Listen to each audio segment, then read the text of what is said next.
Oh. Okay.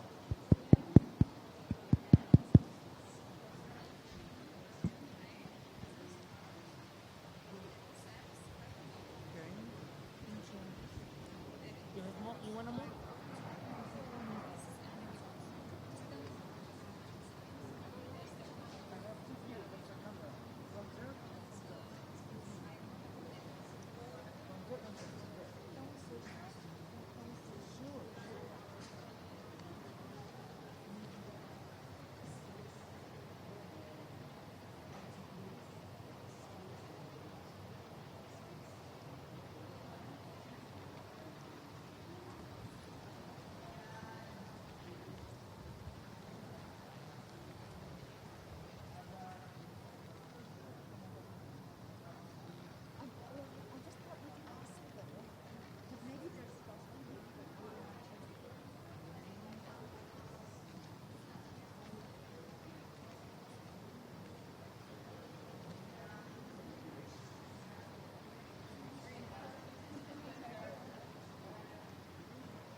politics. Do you want to use that so that people down there can hear you, maybe? Okay. Just in case, because it might be quite hard to hear. I understand what he's saying about advocacy when they want to sideline you with a politician.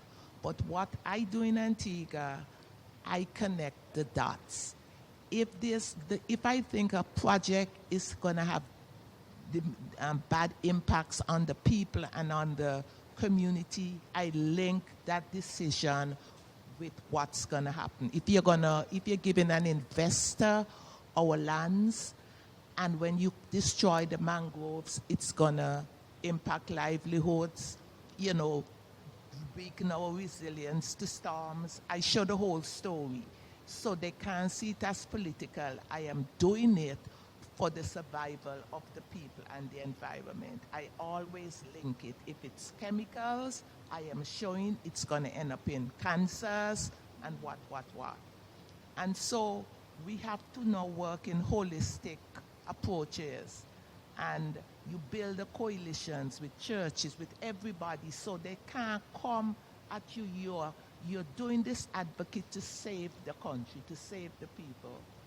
And I don't like to get my name mixed up in politics. When people hear me on the radio, they believe in me. And you get a lot of feedback after the interview or the radio program. Powerful. They understand it. It's not politics, it's our survival, especially me from a small country. When you make a bad decision, it can't be solved. You can't go bring, these concrete stuff to stop the waters from coming into the country. When you make a mistake, money cannot bring a solution. So we have to, as CSOs, to be like the early warning systems. We have to sound the alarm. It's very important. We cannot sit down and see wrong being done. You have to open your mouth. It's very important. Yeah, it is. Yeah. And for those of you who just joined, we're just talking about the role of the media in communicating climate breakdown.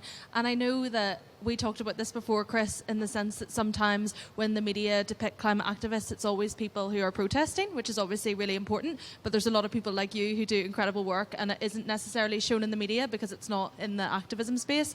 So I don't know if you had any opinions on the depiction of young people in the media in climate policy.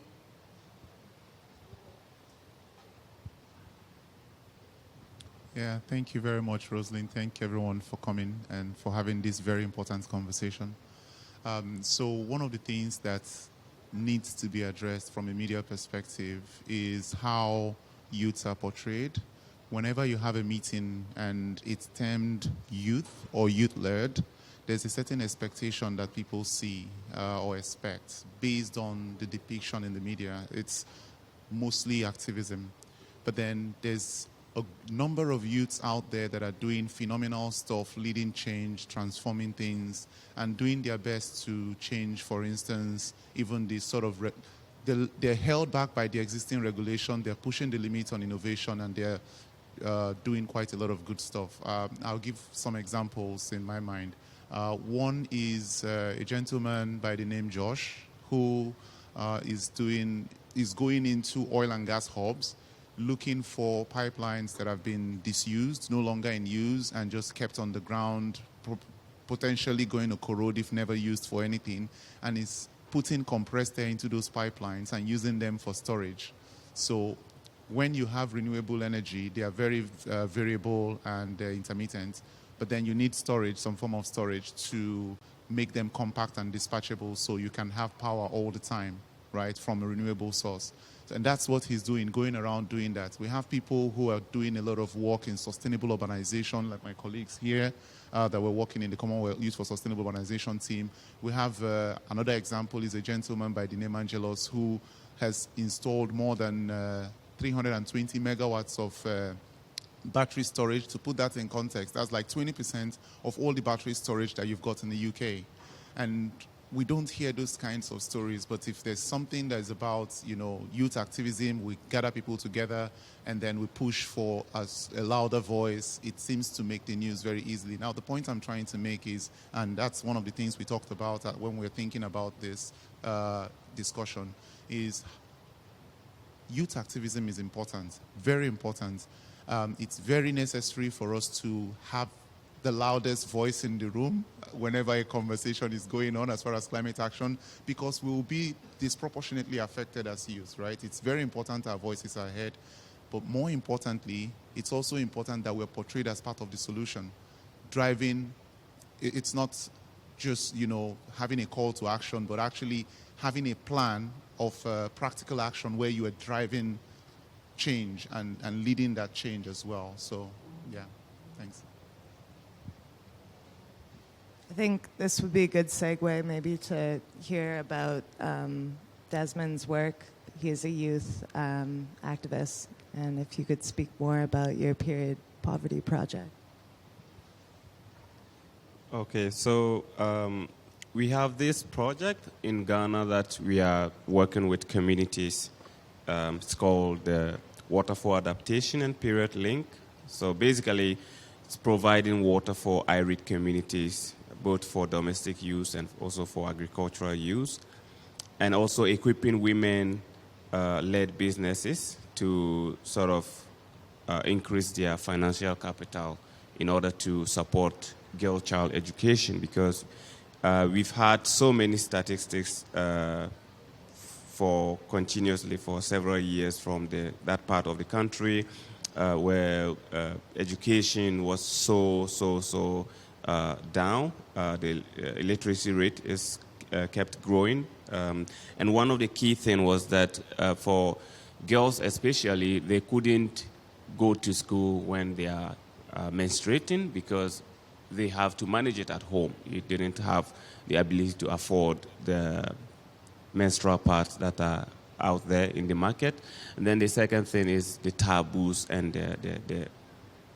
the norms that are there. You couldn't talk about it anywhere. You couldn't even talk about when girls are growing up, even for their mothers to talk to them about all these things even before their first experience was almost impossible. So we thought that we need to break this barrier. We need to make it flexible for information flow, because it was also affecting health as well, because some of them either they get pregnant so early because they didn't have the experience, they didn't know what to do with their bodies as their bodies are changing, or they just get contaminated because they also do not understand how to handle themselves. So we started by educating them and building capacities.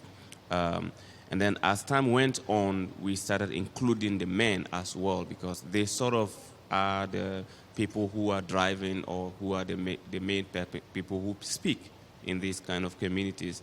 And then with time, we realized that if we do not make a business out of this, if we do not make sure that people see this as a business opportunity, we wouldn't get attention of people, because they wake up every day and they have to fend for their lives. They have to try to make ends meet.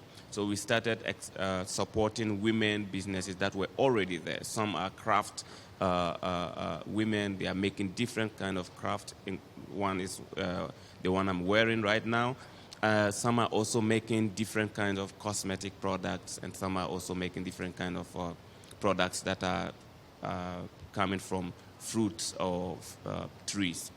So we put all this into cooperatives, give them financial literacy training, register them with certain banks that are able to support them, but also more importantly, because they are now in different in gatherings or in the same room most of the time, it becomes very easy to educate. It becomes very easy to talk about these things, and we produced a toolkit for menstrual hygiene education. And we trained a lot of these mothers, and also now some of the ambassadors who are actually doing the trainings are also men. So we train them to deliver their own education based on the language, based on culture, based on what they are used to, because we felt that that would be more easier for understanding purposes. So now we are working with 9 schools, and all these 9 schools are schools, they are basic school, not only the primary, but junior high schools and high schools as well. And the women businesses are doing quite well. We've provided water for 7 of the communities. Now they are able to, some of the water is just for their normal boreholes because we couldn't do the mechanized for them to be able to do the agriculture, but they used to walk several miles to fetch water. And it is women who carry water on their head. And they had this whole thing called water wives. People get married multiple times because they need stronger, younger women or younger girls who had the strength to be able to go that distance and carry water. And so at this particular moment as we are speaking, if there is any of that still existing, it will be very, very minimal because we've been able to break this and we've been able to bring water closer to the communities. But most importantly, the businesses. And now we established a facility for producing sanitary pads right in the community. And we've trained 7 women, bought them some machines, and now they are trying to innovate using most of the local products, because without their access to commercial sanitary pads, they were already using certain local materials and folding them in certain ways because they have been practicing this for long as sanitary pads for themselves. So now we just give them the opportunity by constructing the facility, installing some machinery for them to produce these things for themselves, but also we facilitate the sales of stuff like that. Thank you.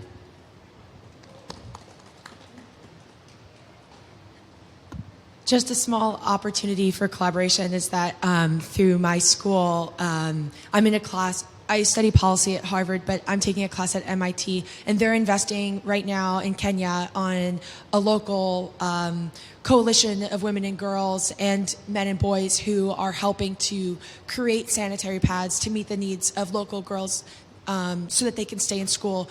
And I feel like there's just opportunity for us to share resources. So, I don't know, I'm grateful for forums like this because it's such a shared issue in so many places, but helping people create their own solutions so that it can be sustainable and help them understand the knowledge so that they see the value of those solutions and they want to build them is like exactly what I think is powerful. So we could share contact info.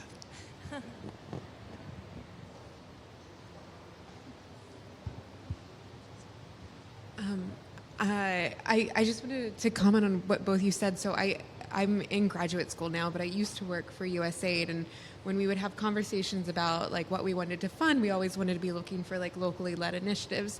But there really is like a messaging issue of how far away funders are from what's going on in the ground. So if media is not covering the solutions like you're saying, then like how do the people in power find out about them and invest in them is a real problem, even when from the inside like there's an effort to do it. It's just so far removed. There's procurement policies that make it hard, all these like silly structural issues that I really wanted to like lift up and highlight what you were saying, that if it's easier for the people in power to see a solution happening, it's easier for them to invest in it. So I'll just quickly touch on that again. So we had a very intense conversation a couple of nights back, just across the room.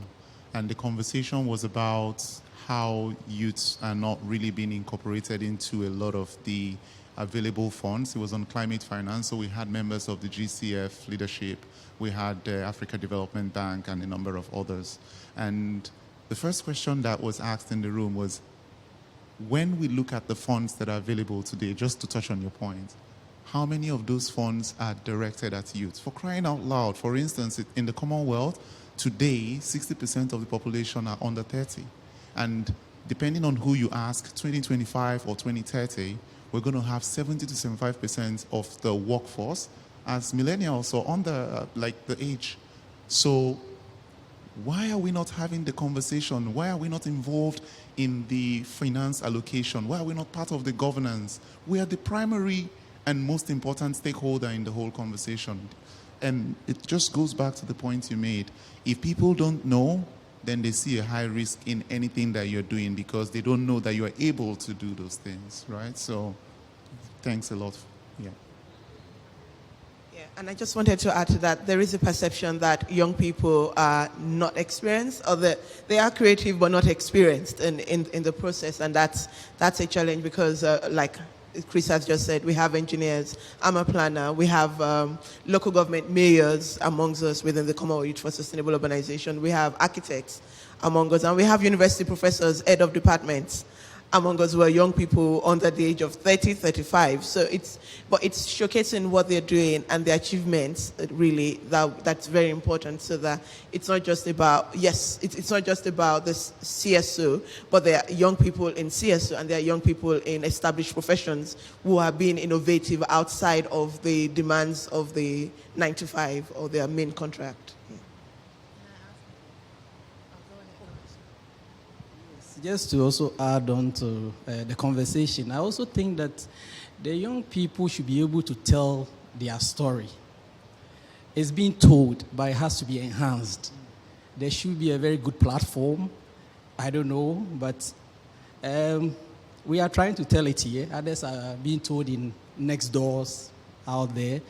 But there should be, a thought-out, created platform that professionals, young chaps doing great things in the interest of climate action, advocacy issues has to be told, just like we are hearing. So I think that these stories has to be told and has to be enhanced through media, global media, national media, local media, and this is the only way that our preparation towards 2030, 2050, and beyond can be shaped, and we can really have that leap jump towards some of these net zero programs we are trying to achieve, and all these just issues that goes with it. So I think that it has to be told and told well. Thank you.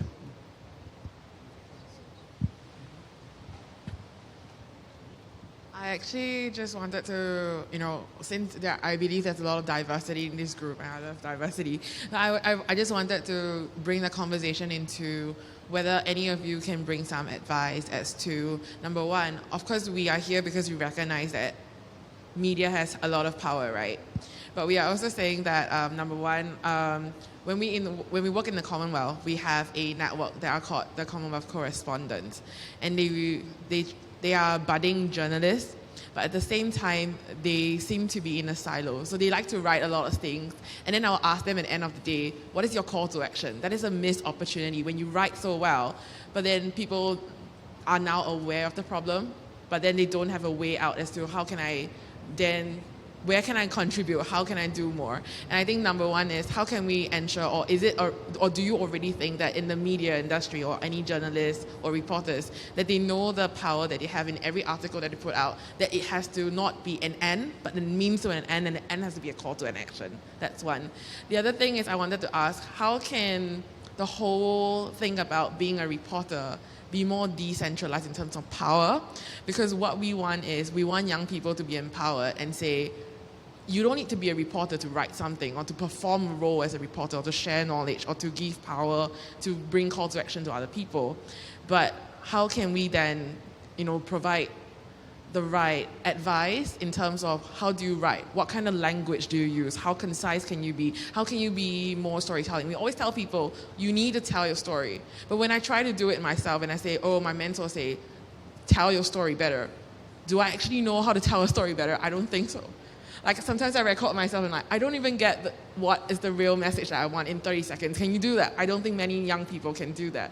So I'm just thinking, how can we close that gap? How can we really tell young people that you don't need to be accredited as a young climate reporter to do a role or to have the impact of a young climate reporter? How can we have more young people perform that role so that activists can be a reporter can have more technical knowledge to be, to know what they're saying and to bring the right people, direct every action.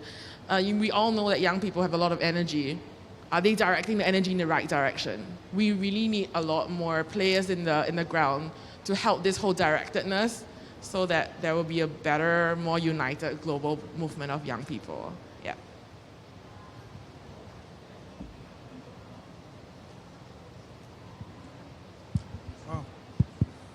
I had my brother from Ghana say something, and I felt maybe I could share the work we're doing with IDPs. And we are having a holistic approach. Whenever people are talking about climate action being, or net zero 2050, something like that, it feels like climate crisis is something that is going to happen in 2040 or something. But we're already having people who are very much affected. And we're working with one of them in Western Uganda, the people that were displaced by floods and landslides. And we have developed a holistic approach that mainly look at their challenges and developing community solutions to help them adapt and build a resilient, community. And one of them is empowerment, that has something to do with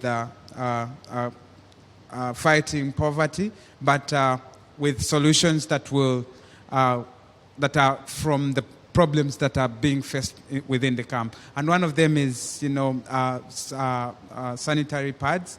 Girls and women of reproductive age did not have sanitary pads, and they cannot afford the cost of disposable ones. So we were like, how can we do this? And when we were doing a needs analysis, we asked them whether it could be easy for them, or they could welcome the idea that we can make the sanitary pads from the camp. And they were welcoming, and now we are training them to do sanitary pads.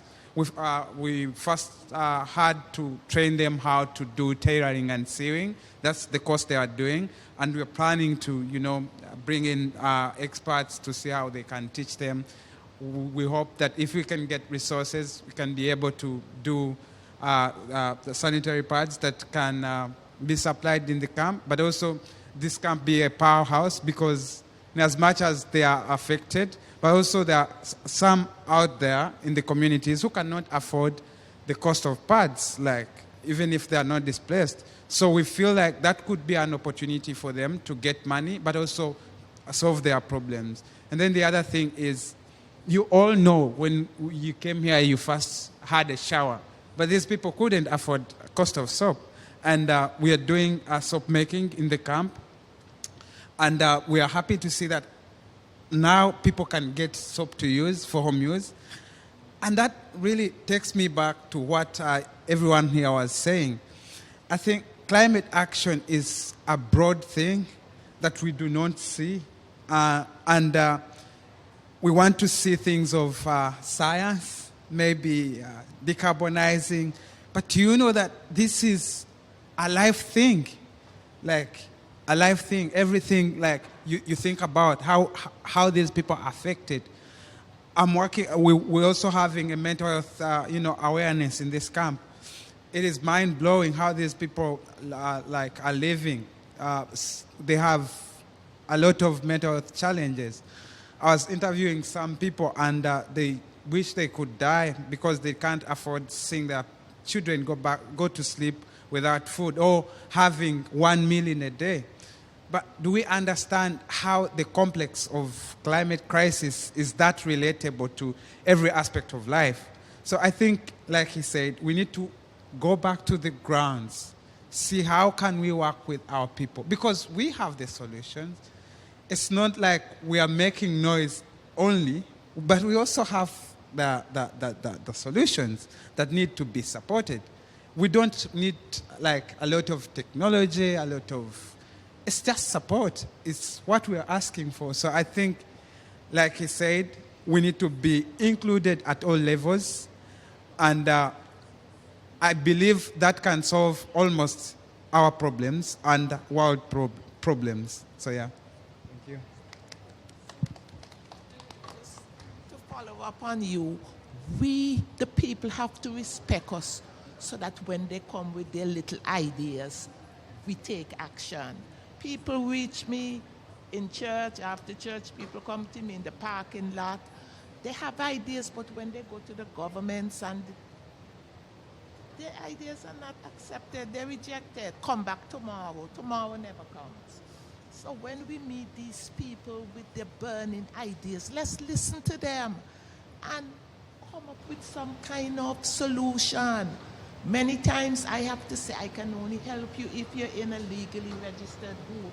And eventually they come together and form a group, and I help them through the intellectual property process to get legally registered, get an account open, help them go through funding proposals. We have to make ourselves accessible to these people. And once we build that trust, man, your name going to be all over. The politicians going to be running to you. Because the people are going to call your name. You're who helped them. And so when you're doing the advocacy, the people trust you. Trust is very important with these local people. You value their ideas. And what I've been doing, like just before I came here, we have a British High Commissioner in Antigua.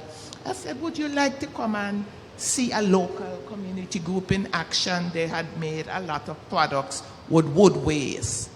And she came. I didn't know she was going to come, but she came. And 2 senators always say, anytime you're going to the communities, invite us, we'll come. So when the groups are all these people come in, it makes them feel important, and it encourages them to continue because their work is voluntary. They don't have paid staff. But I make myself available to go to their meetings, and I document. I document their case studies. That's the evidence. And I ask the government, please put this in the reporting process to whatever convention. But we have to be there for the people. We have to represent them. Thank you. Come on, Deb. Hi. I'm jumping in late, so I apologize for being here late. I'm Dr. Deb Morrison with Clear Environmental. And there was a comment over there that I thought I would build on around media and like when you, what advice do you have around like thinking about the use of media and to Ruth's point too about like case studies, right? So one of the things that we need to think about when we're thinking about sharing our stories, when we're thinking about media, is who is our audience? And our audience is not always them, like the general public. And I actually encourage you not to do that. I encourage you to think very specifically who has the power to shift the world in the way that you want it shift. So, for instance, maybe the audience for a particular media piece is 3 politicians that you need to get to, right? And so you write it for all of their constituents that are going to nag them, right? And then you walk it around, like that media piece, you walk it into the community, into that network, and you know, hashtag Twitter that puppy onto their like social media feed so they see it. And it's incredible what you can get done when you do that. You kind of just surround the politicians with not only yours, but their constituents' concerns about the particular issue. So that's particularly helpful. And then to the case study component that you were just talking about, case studies are a really interesting issue. I used to think that people just didn't want to do stuff, right? Like people in decision-making situations just didn't want to do stuff. Now as a locally elected official and like deeply inside bureaucracy and inside government and inside international work in many different ways, I realize that many of them just lack vision. So what they need is they need vision of like, and they need connections because, you know, the connections that we build with efforts like this, people who live only in circles of power are disconnected from those relationships. And so we need to build networks of networks and connections and relationships in ways that help us. And case studies are a really good method because they can help somebody initially see something and learn something they didn't know. And then they can hopefully connect them to a person who wrote that case study to draw them into community and to just show up and be present in community. So I think that's going to be like super, super helpful. Anyway, thank you. I'm wondering, just to build off of this conversation, can people share their work? We're talking about hearing stories and learning from each other, and I don't have everyone's like names and organizations, and I want to go learn more about what you're doing. If there's an easy way to pass the mic and just say or write it down.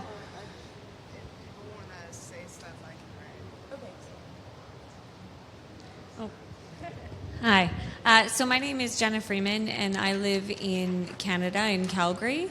And as I mentioned, I am a former journalist turned communications advisor for a project here that's funded by the Government of Canada, and its aim is to support sub-Saharan Africa with short-term technical assistance. So we're here to build awareness of our project and hopefully reach out to organizations, governments, academia within sub-Saharan Africa to generate requests for support. So that's how I come to be here. I don't know if my work's the best one to share because it's complicated. Yeah, so Deb Morrison, and I'm with Clear Environmental. And we're also one of the co-sponsors on the Climate Justice Pavilion here. Just because I'm sitting in the Capacity Hub, I'm also the COP27 Action for Climate Empowerment Specialist for the Capacity Hub. So. Ruth Spencer. I am from Antigua and Barbuda. That's a small Caribbean island. And my background, I have a master's in development economics from Yale, and that opens a lot of doors for me. But one thing I've done, all these groups that I've helped to form, I get them accredited to the different conventions. So who's doing chemicals and waste, when there's an international meeting, they can attend. Biodiversity, climate change. We just got membership in IPEN. But what happens when you go and open your mouth in these meetings and share? Somebody comes to you.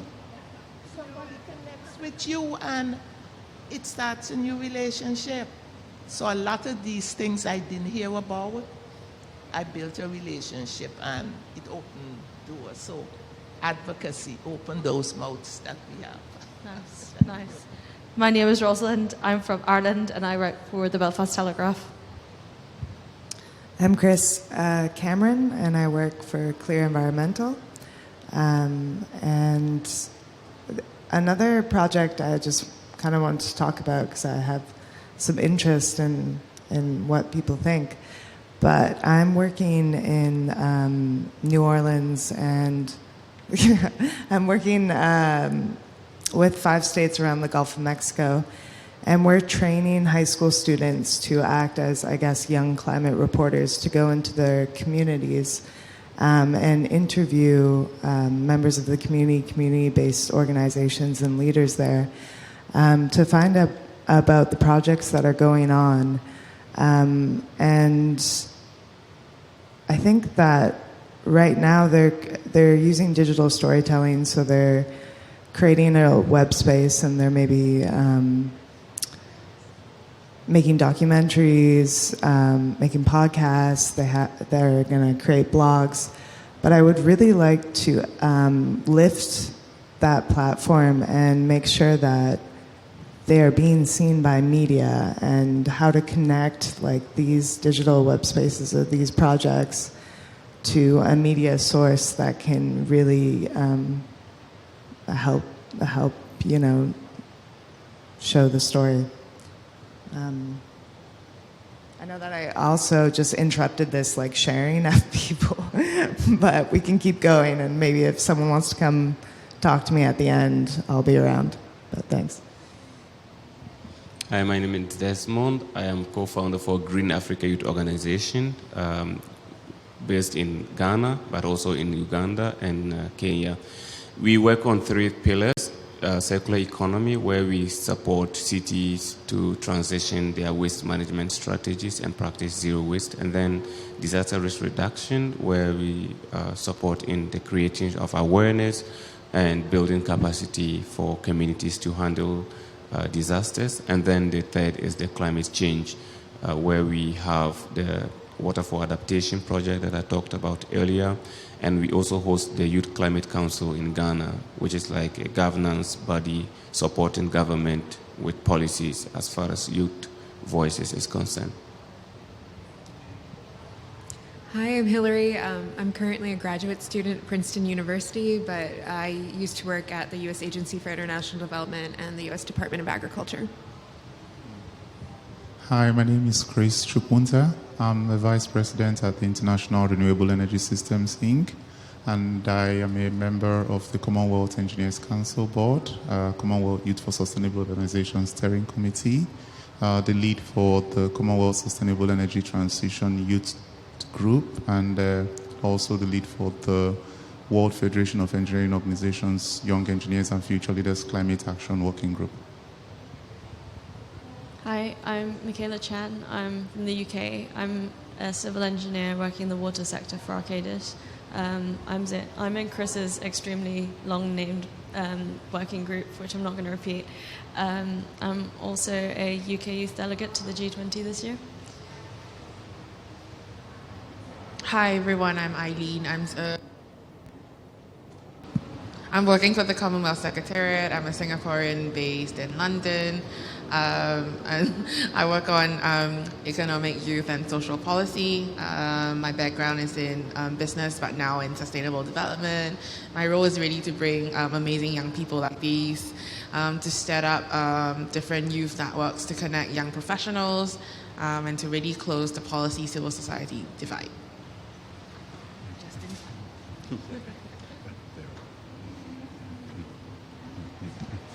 Hi everyone, my name is Will Steele. I'm a principal planning consultant for Atkins, and I just got promoted before I came out, so keep rubbing it in. I sound like some sort of school teacher now, but yeah. So I'm also part of the Commonwealth Youth for Sustainable Urbanisation steering group, so looking to engage with youth and promote sustainable urbanisation and a cross-sector approach to that.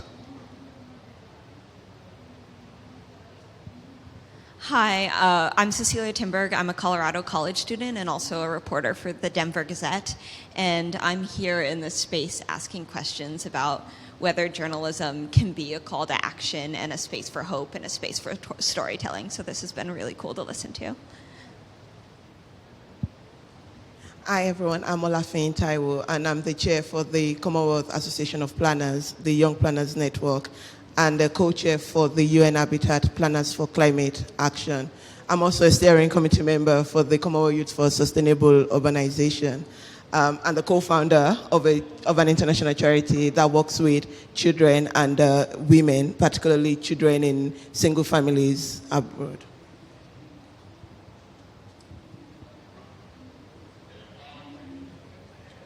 I'm Christine Peringer. I'm the facilitator of the day. I'm with Mediators Beyond Borders International. Hi everyone. My name is Mutetele Numuka Kalama and I come from Zambia. I'm a co-founder of a youth-led organization called Agents of Change Foundation. We use media as a tool for advocacy, so we train young people who we call youth reporters. Once trained, they start advocating for climate change in different spheres of the media, like TV, radio, print media, and podcasting. And our concentration is so much on amplifying voices of girls, and most of our programming is 70% girl inclusion, because we want their voices to be heard and their voices to be amplified even in this space. Thank you very much. Hi everyone, my name is Richard Kachungu. I'm also from Zambia. I'm a co-founder of an organization called Young Emerging Farmers Initiative. So we work with farmers from between 15 to 35, just helping them engage in the agriculture sector and helping improve their livelihood. And I think this discussion was interesting because in our work we also understand how media plays a role in amplifying the voices of young people, especially in advocacy in the food system, but as well as ensuring that we're able to reach out to other communities via other platforms like social media and so forth. Yeah, thank you. Hi, so my name is Emily Litzis. I am a grad student in policy and business studies between Harvard and Dartmouth and in the US. And I work on refugee resettlement, and so trying to integrate more of climate understanding into that. And I put my email here. I'd love to stay in touch with everyone here. I'm really trying to immerse myself in this field. So please share your work, share your knowledge, and I will learn more and try to amplify it. Oh, you haven't gone? Yeah. Hello, everyone. My name is Crispas Mwimaho. I am a co-founder of a youth-led organization called Abayut Climate Action Network. And we are offering climate education in communities, and also we work with IDPs, helping them to adapt and become resilient through livelihood projects. I'm a professional medical clinician, and I'm a Ugandan ambassador at Healthy and Environmentally Friendly Youth, which is an international campaign. And yeah, glad to be here. Thank you. Okay, I'll pass the mic back over. Great. So I think that was helpful. Are there any closing remarks or kind of like general themes you want to talk about? Yeah. Does anyone have any closing remarks or ideas that they want to give to the space?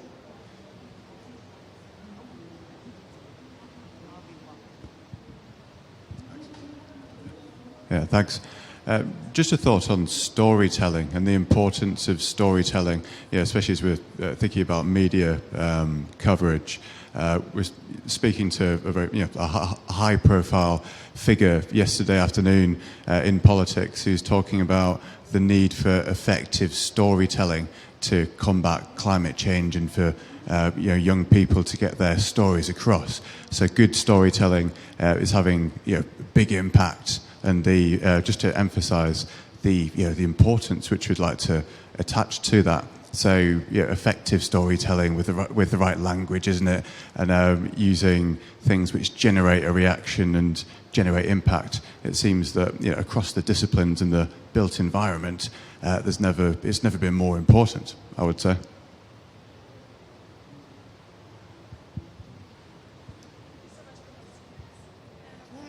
Okay, well, thank you. Do you want to? Yeah. Kind of building on that last comment, I think one of the things that we've seen in some of the networks we've been building is that when we have to think about the adrenaline rush that goes when we have stories that are focused on crisis or stories that are focused on problem definition and I think we're seeing more of the stories that are also like action, to your point, following up with or somebody's point over there, action steps at the end. And so possibly counter to general media, rhetoric right now, I tend to go for the long, slow relationship building storytelling move where we tell our stories, we're in relation, we tell them again, we share them again, we evolve them, we deepen them. And one of the reasons that can be really beneficial is then, like when we're sharing our stories, we start to see each other and understand that I'm not here to help you, I'm in this with you. And that the work that you're doing and the knowledges that you have are critical to the context that you are working in, and that I have capacity and supports in other ways that I need to share because I'm privileged and I have all this resources at my fingertips, right? And so trying to figure out how is it that we tell our stories with those visceral connections that we need, those emotional, soulful, heartfelt. And there's a saying in French, savoir, et savoir-faire. So in one sense, in another sense, and you know how to do it. And so really trying to make sure that we're telling our stories with all those components so that we're engaging people and motivating for mobilization. Because although the youth movement, I must say, has mobilized people in an important way, but one of the things, so an example of how to use this in networks, Climb Time Network in Washington State, it's a teacher education network for climate science education. We took, in one of the network meetings, we had all of the adults in the room search media for youth stories coming out of their own communities. And then they had to share and talk about those youth stories. And then they had to think about what are they doing to meet the needs of those youth, because that's who they serve. And so, using the media objects in important ways across networks is going to be critical. So I think one of the steps in any work that you're doing in media is to partner with those who may use and implement that type of media. Thank you so much. Are there any other closing remarks or ideas that anyone have? Thank you. My closing remarks would be, I think this goes to all spheres of life and all institutions of like institutions. I think it's high time we work on the needs of the people. Let us work on the demands of the people, what they want, whether it is media, politics, religion, by the way, everything. It would be better if we work on demands of the people. Yes, thank you. Yeah, and I want to actually reiterate what Ruth was speaking about, and that's the trust. And I think having trust in media is such a big thing, and creating the partnerships in community, it's built on trust. So when you work in community and you work in relationality, they trust you to share the story. And I think that is something that is so valuable, because you can't really, break that. That's the thing that's getting the message out. Is that the end? Thank you for coming. So we're going to do a summary of what happened in that really delicious group of intense exchangers. And so I've got Chris from Clear Environmental and Roz from Belfast Telegraph, just to share some of I'm curious, what were your takeaways from that session? Chris, do you want to start? Sure, thank you. So it was a great discussion, and we had a lot of young climate activists from all over the world who were sharing out their work. And I think it was great because it was an intersection of people and media. So we were able to connect to reporters and people that work in media and kind of bring stories from the front lines as well. So it almost felt kind of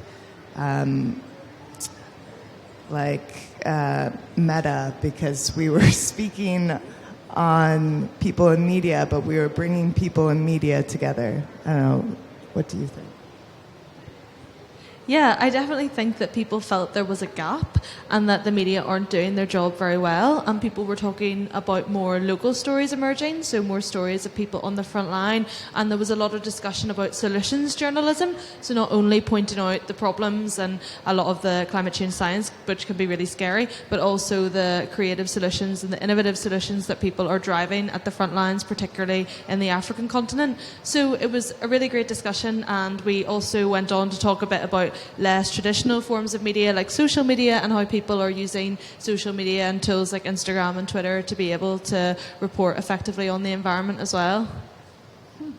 Now, you're a member of the media, Roz. So were there any points at which you totally agreed with them, with some of the comments? Or were there times when you felt, I'm not sure if this is on, yeah? Still on? Okay. Were there times when you felt, more education is needed to know why that response isn't going to deliver the outcome they're looking for? I don't know if you had any reflections as a media person.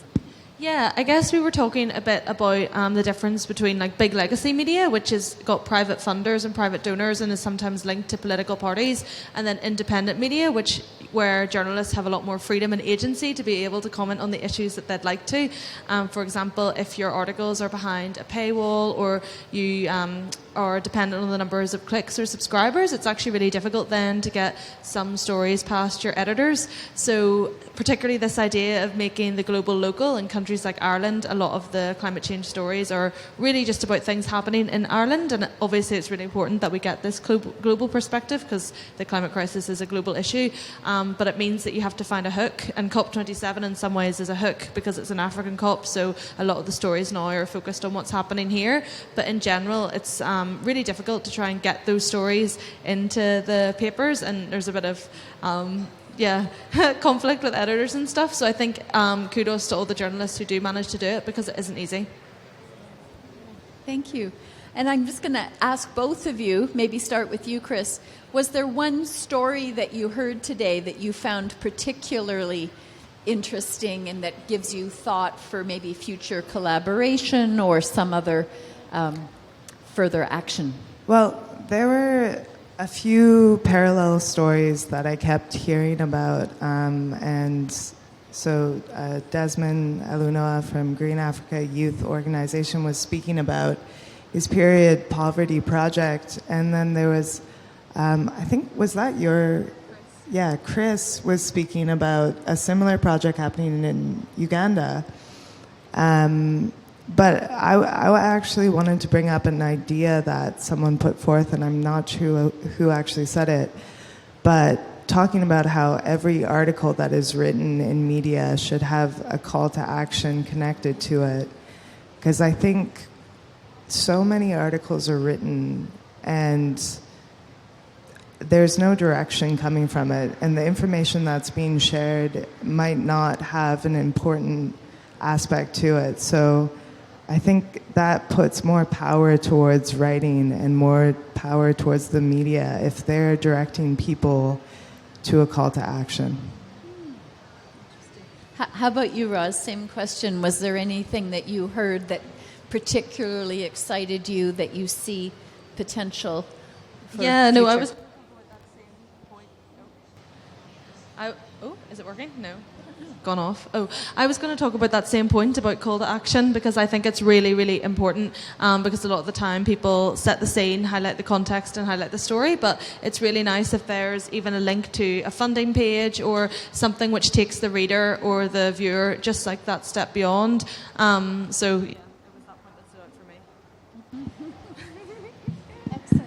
Well, I think we're going to declare this panel done. Thank you both so much for anchoring that discussion that was so rich for all of us. You're welcome. And we will be back at 1 o'clock for Sustainable Cities. We'll see you then.